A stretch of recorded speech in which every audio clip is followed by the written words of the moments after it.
Panorama group, जो सोचता है वो करता है। लोकसभा रिजल्ट के बाद से ही लगातार ये बिहार को लेकर के चर्चाएं चल रही थी कि बिहार में कब होंगे चुनाव।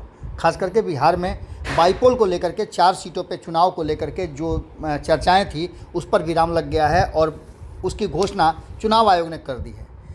आपको बता दें कि आज भारत निर्वाचन आयोग के द्वारा एक पीसी किया गया, जिसके माध्यम से बिहार और उत्तर प्रदेश सहित 15 राज्यों में उपचुनाव की तिथि घोषित कर दी गई। इसके साथ साथ महाराष्ट्र और झारखंड विधानसभा चुनाव की तारीखों का भी ऐलान कर दिया गया है। महाराष्ट्र में 20 नवंबर को वोटिंग होगी, तो वहीं 23 नवंबर को मतगणना होगी, जबकि झारखंड में 13 और 20 नवंबर को वोटिंग और 2 चरणों में होने के बाद 23 नवंबर को ही वहां भी मतों की गणना की जाएगी। आपको बता दें कि इस पूरी कहानी में एक सबसे बड़ा ट्विस्ट ये है कि बिहार भी अब 4 सीटों पे चुनाव लड़ेगा, यानी कि बिहार में भी 4 सीटों पे चुनाव होगा। और भारत निर्वाचन आयोग के द्वारा आज जो महाराष्ट्र और झारखंड के लिए शेड्यूल जारी किया गया है, उसके साथ साथ उत्तर प्रदेश सहित बिहार समेत 15 राज्यों में उपचुनाव की तारीखों का ऐलान किया गया है।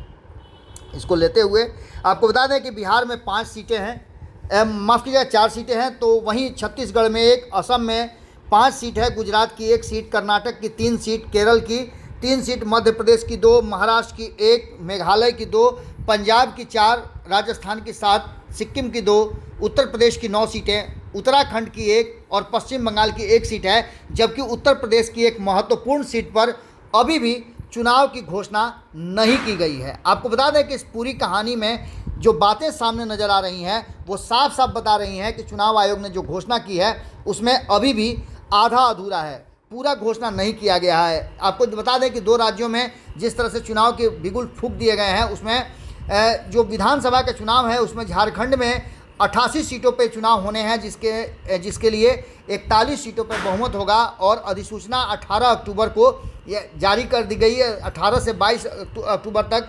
दूसरा चरण नामांकन के लिए 25 अक्टूबर से लेकर के 29 अक्टूबर।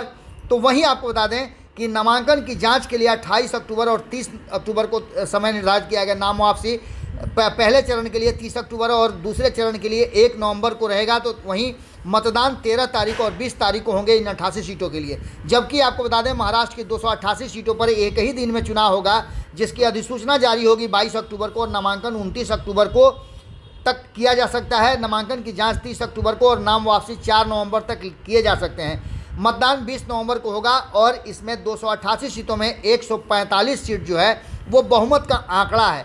23 नवंबर को सभी सीटों पे चुनाव के बाद नतीजे आएंगे।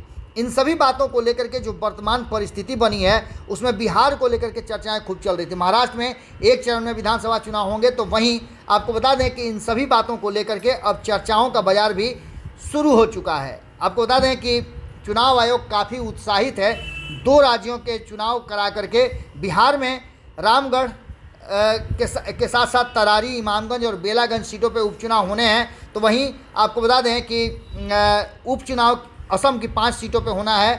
इसके साथ साथ उत्तर प्रदेश की सीटों में बता दें आपको कि 1 सीट पर चुनाव नहीं होगा, उसके लिए अलग से तिथि की घोषणा की जाएगी। अब चुनाव की घोषणा के साथ साथ राजनीतिक दलों की सरगर्मियाँ भी बढ़ गई हैं और इन सरगर्मी के बढ़ने के साथ साथ बिहार में कौन किससे कितना आगे निकलता है इसकी भी चर्चा होगी। हमने इस घोषणा से पूर्व आपको खबर करके बताया था कि बिहार में इस बार उपचुनाव में सेमीफाइनल माना जा रहा है और त्रिकोणीय मुकाबला होने की पूरी संभावना व्यक्त की जा रही है। देखना दिलचस्प होगा कि नीतीश कुमार और भारतीय जनता पार्टी ने सीटों का बंटवारा तो लगभग भीतर ही भीतर कर लिया है, क्योंकि अशोक चौधरी ने आज ही हमारे संवाददाता से बातचीत के दौरान ये बात कही है कि सब कुछ तय है। 4 सीटों में से 1 सीट पर हिंदुस्तानी अवाम पार्टी, 1 सीट पर जदयू और 2 सीटों पर भारतीय जनता पार्टी चुनाव लड़ेगी। इसमें कोई जिच नहीं है।